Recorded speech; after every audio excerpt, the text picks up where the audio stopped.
ओम सन्नो मित्राः संवरुणः सन्नो भवत्वरीयमा सन्निन्द्रो बृहस्पति सन्नो विष्णुरुक्रमः। तो तू सर्वेश सकल सुखदाता सुयस विज जन गाते हैं।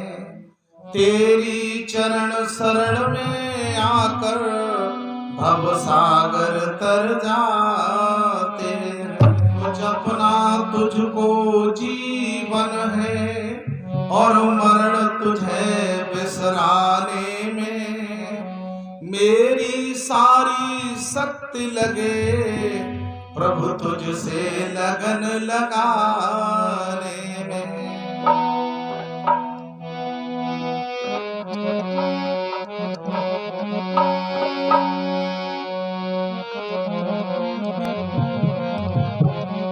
ओम बोल मेरी रसना घड़ी घड़ी।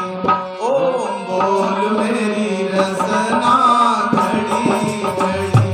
ओम बोल मेरी रसना घड़ी घड़ी। ओम बोल मेरी रसना घड़ी घड़ी। और घड़ी घड़ी आहा घड़ी घड़ी आहा घड़ी घड़ी आहा घड़ी घड़ी। ओम बोल मेरी रसना घड़ी घड़ी। ओम बोल मेरी रसना घड़ी घड़ी। ओम बोल मेरी रसना घड़ी घड़ी।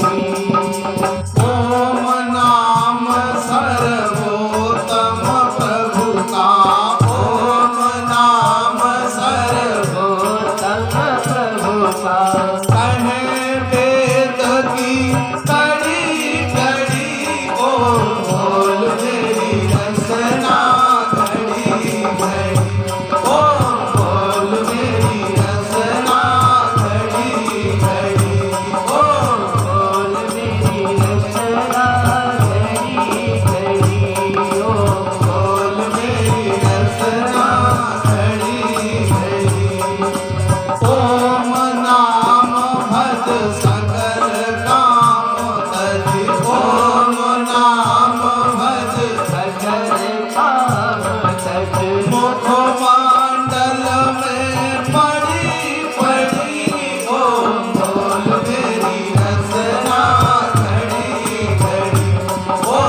मंच पर विराजमान विद्वजन,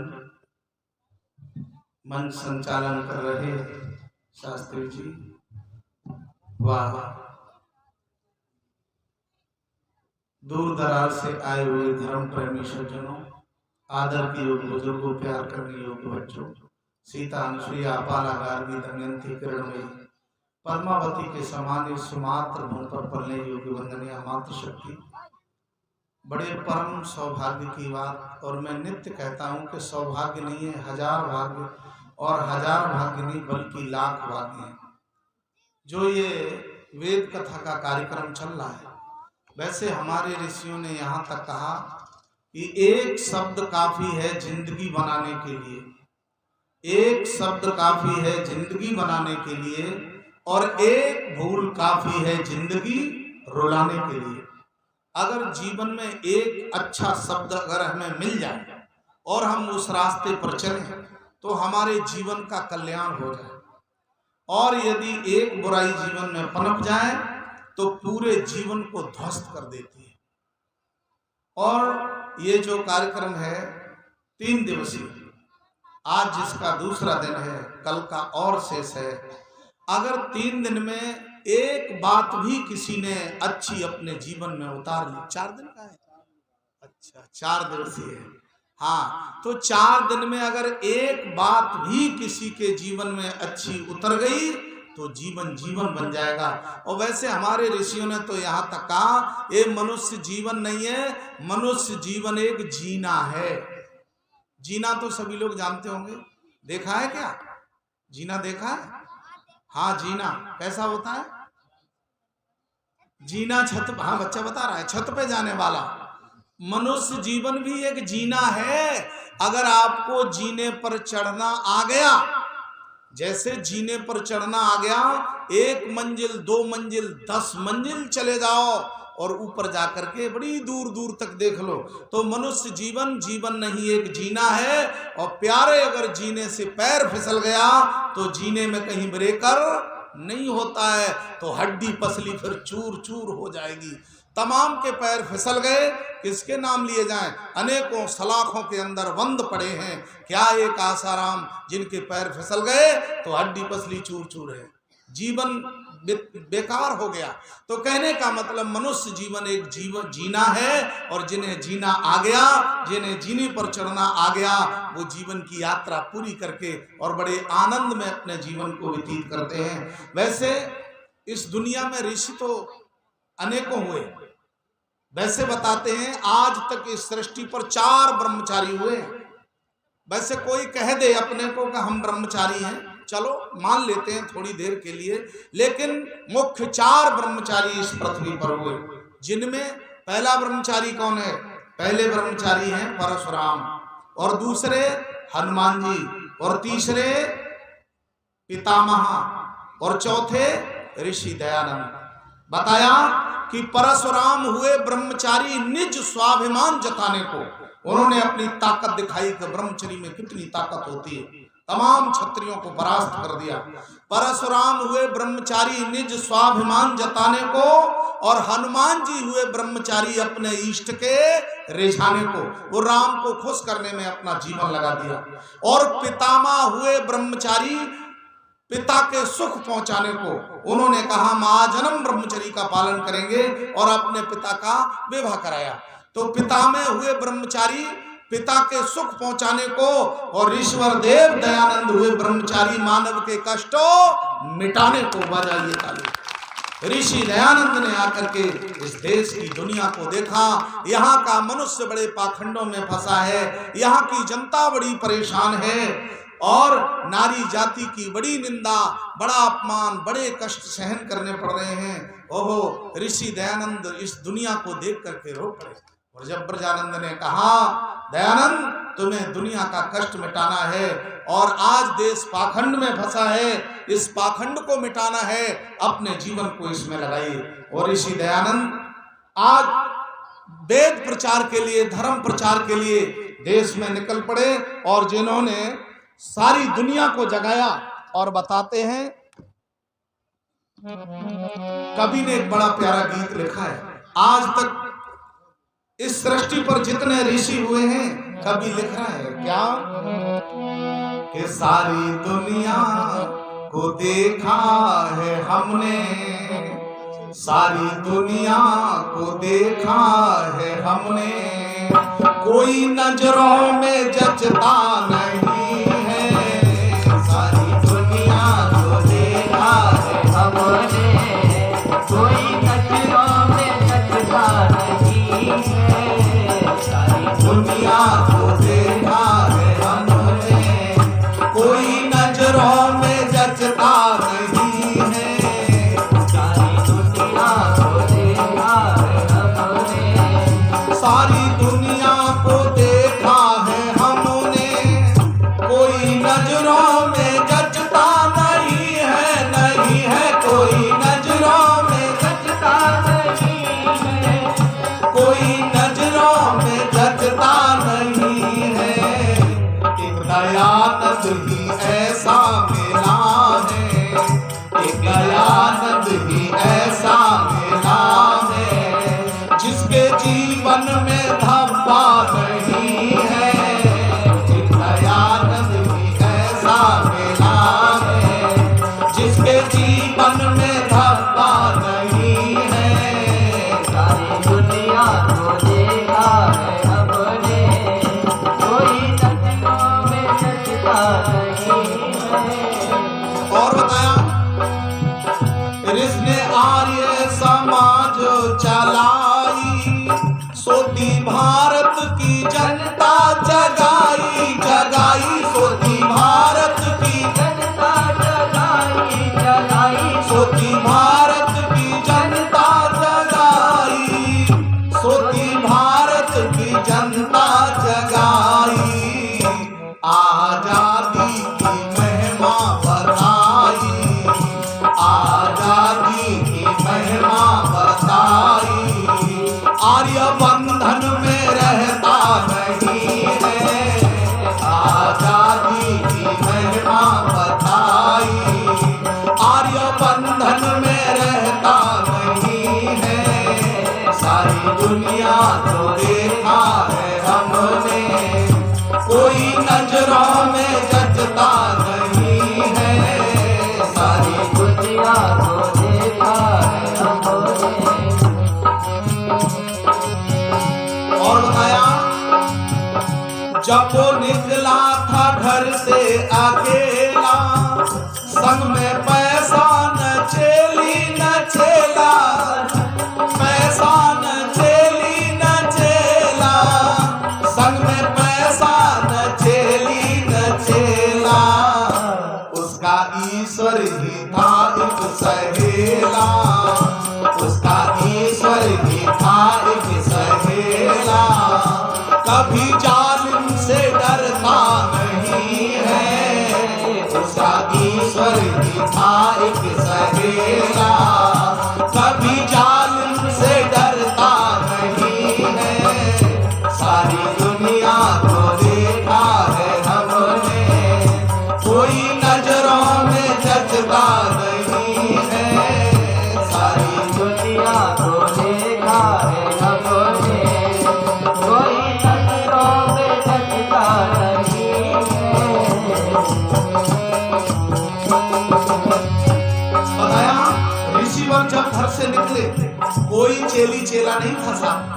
ईश्वर का भरोसा करके और ईश्वर का विश्वास करके ईश्वर की तलाश में निकले। और आज हमारे देश में तमाम संत घूम रहे, संत एक है मगर चेला चेलियां हजारों हैं, लाइन लगी हुई है। चाहे भले ही गुरु मंत्र नहीं आता है, आप पता कर लेना, मेरे देश में इतने संत विद्वान घूम रहे हैं जो अपने को बड़ा बड़ा विद्वान कहते हैं और चेला चेलियां बनाए जा रहे हैं। उनसे कहो गुरुजी ने क्या मंत्र दिया, तो कहते हैं गुरुजी ने मंत्र तो दिया है। उन्हें पूछो फिर मंत्र क्या दिया है। अब गुरुजी ने कहा कि मंत्र बताना नहीं, अगर मंत्र बता दोगे तो जैसे कपूर उड़ जाता है ना, ऐसे गुरु मंत्र उड़ जाएगा। अगर ऐसे गुरु मंत्र उड़ जाए तो आज एक गुरु विद्यालय में 50 बच्चों को पढ़ा रहा है, कान में पढ़ाएगा तो कितनों को पढ़ा देगा। तो भाई एक बच्चे को ही पढ़ा पाएगा पूरे दिन में, वो तो खुलेआम सबको पढ़ा रहा है, लेकिन आजकल के गुरु को गुरु मंत्र आता ही नहीं और उन्होंने अपने मन से बना रखे। लोग यही नहीं जानते कि मंत्र कहते किसे। कान खोल करके सुन लो, मंत्र केवल और केवल वेद में है और किसी पुस्तक में मंत्र नहीं है। जो तुम्हारे पुराण चल रहे इनमें श्लोक है। जैसे कुरान में क्या है, कुरान में आयत है, इसी तरह से वेद में मंत्र है, जिन्हें ऋचा भी कहते हैं। तो वेद में मंत्र है। अब गुरु जी से पूछो मंत्र बोला नहीं जाएगा तो ये बता दो ये कौन से वेद का और कौन सा मंत्र है, हम उसमें पढ़ लेंगे तो नहीं। कान में कद्दई कुर्र, तू चेला में गुर्र, 1100 रुपया धर, फिर जिंदा रह चाहे मर, कुछ भी पता नहीं। लेकिन याद रखना, हमारे ऋषियों ने कहा, कुछ लोग तो कहते हैं कि गुरु करो जान के और पानी पियो छान के, तो मामला गड़बड़ हो गया, क्योंकि गुरु को जाना नहीं जा सकता और पानी को छाना नहीं जा सकता। देखो थोड़ी देर अभी वैसे स्पष्ट हो जाएगा। बात क्या है कि जैसे लोग गुरु बनाते, तो हम ये नहीं कहते गुरु मत बनाओ, मगर देख लो ये वेदों का विद्वान है तो आप उससे शिक्षा ले सकते हैं। लेकिन आजकल तो हम देख रहे हैं पुरुष भले ही गुरु बनाए, लेकिन महिलाएं पुरुषों से आगे। ये जरूर गुरु बनाए, चाहे पुरुष पीछे रह जाए और ये गुरु बनाए, और जब गुरु बनाने तुम जाओ हैं फिर कहो कि आसाराम का दोष है, तो किसका दोष है? याद रखना, अगर कोई कहे कि गुरु बनाना जरूरी है तो आप लोग सब जानते हैं, आपने रामायण पढ़ी है, रामलीला देखी है। राम के तो गुरु हैं, एक नहीं दो हैं, विश्वामित्र वशिष्ठ, आप जिसे मान लो। और राम गुरुकुल में शिक्षा ग्रहण करने गए गुरु के यहाँ, लेकिन सीता का कोई एक गुरु बताए तो 10 रुपए इनाम है। कोई सीता का गुरु? लेकिन आजकल की माताएं सीता से आगे जा रही हैं।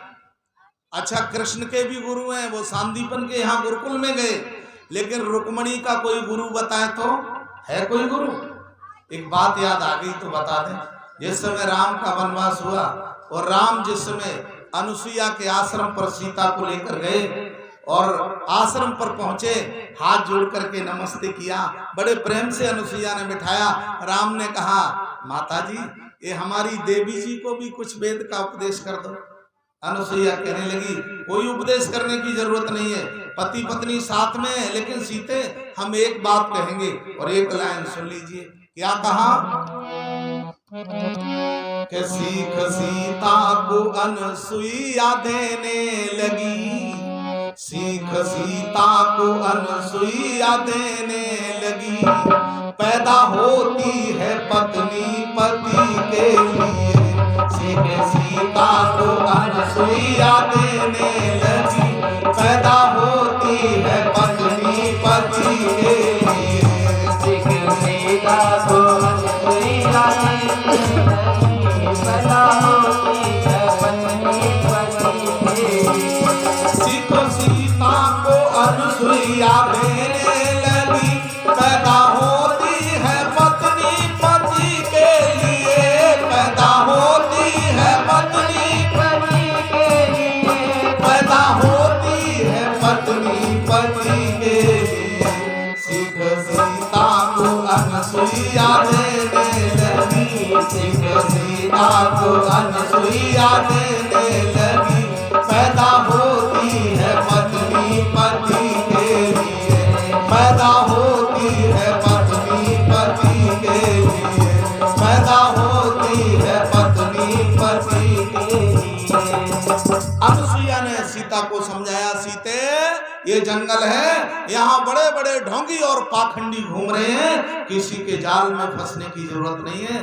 पति की सेवा करो और अपने जीवन को व्यतीत करो, ईश्वर का ध्यान करो, तुम्हारे जीवन का कल्याण हो जाएगा। लेकिन आज हमारे देश में बताते हैं बिना गुरु के कल्याण नहीं है। कैसा पाखंड में देश को फंसा दिया है। आज तमाम माताएं कान फुकवा रही हैं, गुरु बना रही हैं, और फिर ये ऐसा नहीं होना चाहिए। अगर गुरु भी बनाना है तो हमारे ऋषियों ने कहा, पहले जाने पीछे माने, अन्यों को जनवावे, नार नार और पुरुष पुरुष को अपना गुरु बनावे, जो हो वेदों का विद्वान। वो वेदों का विद्वान हो, कोई ढोंगी पाखंडी नहीं हो। तो ऋषि ने कोई चेला चेली नहीं बनाए, देश में वेद का प्रचार किया और वेद का ज्ञान दिया और बताया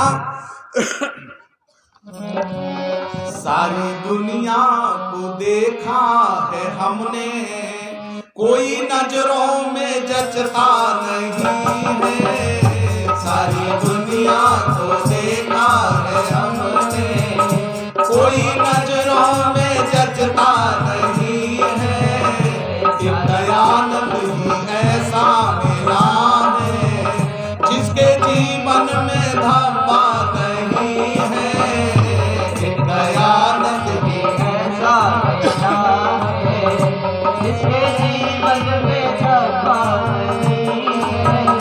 सारी दुनिया को देखा उसने बिछड़ों को फिर से मिलाया और गिरतों को ऊंचा उठाया, उठाया और गिरतों को ऊंचा उठाया, उठाया और गिरतों को ऊंचा उठाया, और गिरतों को ऊंचा उठाया। सारी जाति का गौरव बताया, नारी जाति का गौरव बढ़ाया। ऋण माँ का उतरता नहीं है, नारी जाति का गौरव बढ़ाया। ऋण माँ का उतरता नहीं है। सारी दुनिया को देखा है हमने, कोई नजरों में जचता नहीं है। सारी दुनिया को देखा है हमने, कोई नजरों में जचता नहीं है।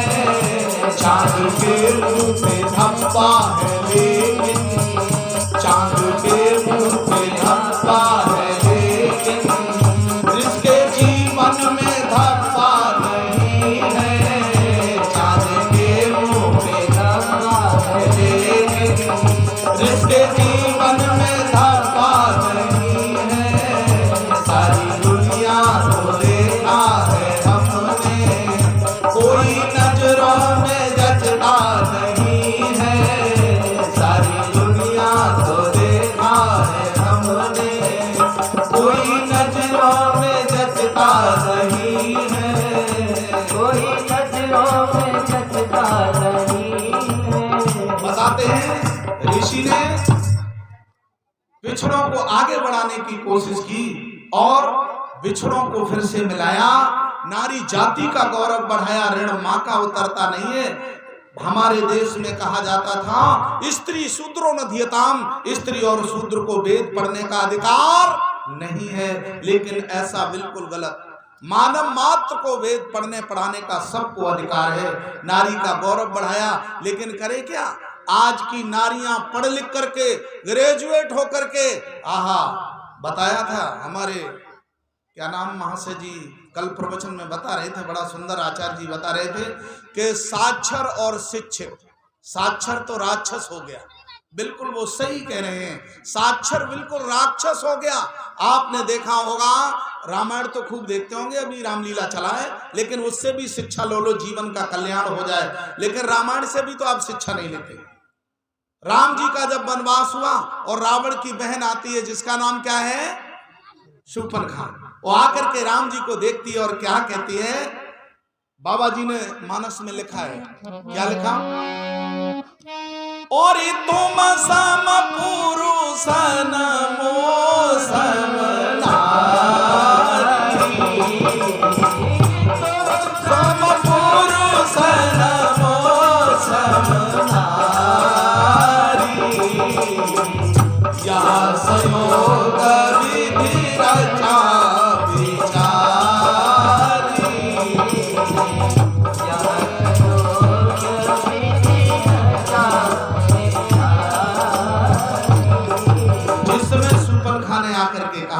आपके समान पुरुष नहीं, मेरे समान नारी नहीं, आप हमसे विवाह कर लें।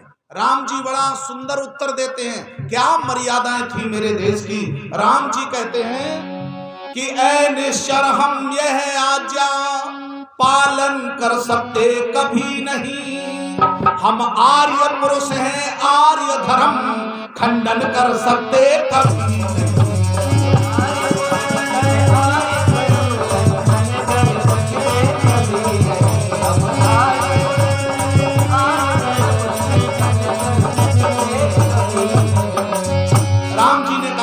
मैं वैदिक धर्म को मानने वाला हूं, मैं आर्य सभ्यता को मानने वाला हूं, ये आज्ञा कभी पालन नहीं कर सकता। एक नारी सदा ब्रह्मचारी, मैं दूसरा विवाह नहीं कर सकता। अच्छा एक बात बताएं, रावण की बहन का नाम क्या था? शूर्पणखा। लेकिन ये हमारे वैदिक धर्म के अंदर नहीं आता, ये हमारी भारतीय सभ्यता के अंदर नहीं आता है। किसी भी भाई बहन का वैदिक धर्म के अंदर खां पर नाम होता ही नहीं। अच्छा बोलो, होता है? नहीं होता है। तो रावण की बहन का नाम खां पर कहां से आ गया? ये तो इस्लाम धर्म के अंदर, इस्लाम में आता है, वैदिक धर्म के अंदर नहीं। लेकिन कैसे? इसका नाम शूर्पणखा नहीं है, इसका नाम है स्वर्ण रेखा, और इसके पति का नाम है विद्युत। और विद्युत जो पाताल लोक अमेरिका का राजा था, लेकिन रावण से युद्ध हुआ तो विद्युत ने रावण को युद्ध में परास्त कर दिया।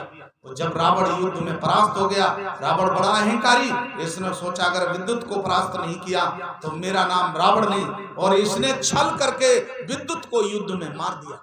और जब विद्युत मारा गया, स्वर्ण रेखा विधवा हो गई, ये बेचारी जंगलों में भटकती, तो इसने क्या किया? अपने हाथ के नाखून नहीं काटे। ये मेरी भारतीय सभ्यता है, किसी के शरीर में कोई अंग घट जाए या बढ़ जाए, उसी पर उसका नाम पड़ जाता है। जैसे किसी के हाथ में 6 उंगलियां, बोलो उसे क्या कहेंगे? छंगा है। अगर किसी का कान कट गया तो हाँ, अगर टांग टूट गई तो लंगड़ा। तो इस ऐसे ही ये जो स्वर्ण रेखा थी, ये जंगलों में ऐसे ही विचरण करती, और इसने अपने हाथ के नाखून नहीं काटे। हाथ के नाखूनों को मालूम क्या कहते हैं? नख। नख एक वचन और नखा बहुवचन। तो इसकी 10 उंगलियों के बड़े बड़े नाखून हो गए सूप जैसे। तो जब ये जंगलों में जाती तो लोग इसे देखते तो क्या कहते? अरे वो आ रही है, बच्चे से देखकर भाग खड़े होते, अरे वो आ रही है, सूप नखा, बड़े बड़े जिसके नाखून है, इसलिए इसके नाखून बड़े बड़े हो गए थे, इसलिए इसे क्या कहते थे? सूप नखा। तब तो एक सूपन पूरी लंका का विनाश करा दिया। और आज मेरे देश में तमाम बहनें राक्षस बनकर घूम रही हैं, शिक्षित नहीं, साक्षर नहीं, हाँ राक्षस बनकर घूम रही हैं, शूर्पणखा बनी घूम रही हैं। शादी विवाह में जाएं तब देख लो, भारतीय स्त्रियां हो रही है? बड़े बड़े नाखून, और जिनके बड़े बड़े नाखून नहीं है वो प्लास्टिक के लगाएं, प्लास्टिक के लगा करके जाएं, शूर्पणखा बन करके जाएं।